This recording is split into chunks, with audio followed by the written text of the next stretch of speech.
Okay na ang lahat. Ito. Ops, huwag mong tanungin kung kanino nang galing dahil hindi ko rin alam.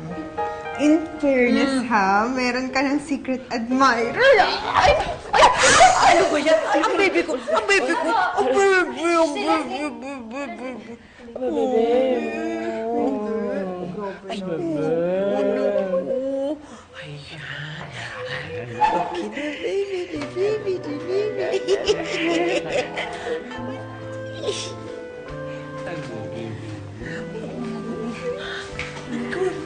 OMG, dear Uge!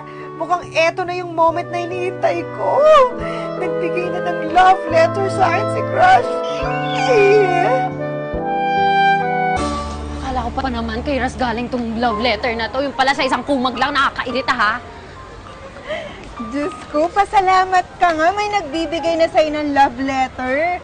For the first time. Uy, pasalamat ka ha. Dahil inaayusan na kita, may pa-love letter ka na dyan. Alam mo, tignan na natin kung pumasa ka na sa contest na yan.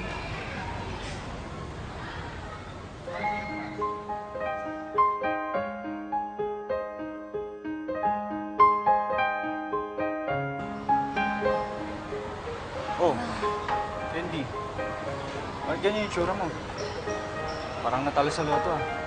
Ay, naku, hindi ako natalo sa loto. Natalo ako dito. Tapos meron pa nagbigay sa akin itong love letter na to na hindi naman galing sa crush ko. Mas nakakairita. Alam mo, okay lang yan.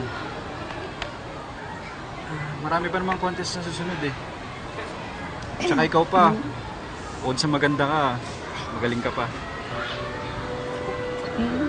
Talaga? Sorry din na kasi dahil yata sa akin kaya natalo eh. Pero kalimutan na natin yun. Gusto mo kumain tayo? Libre kita.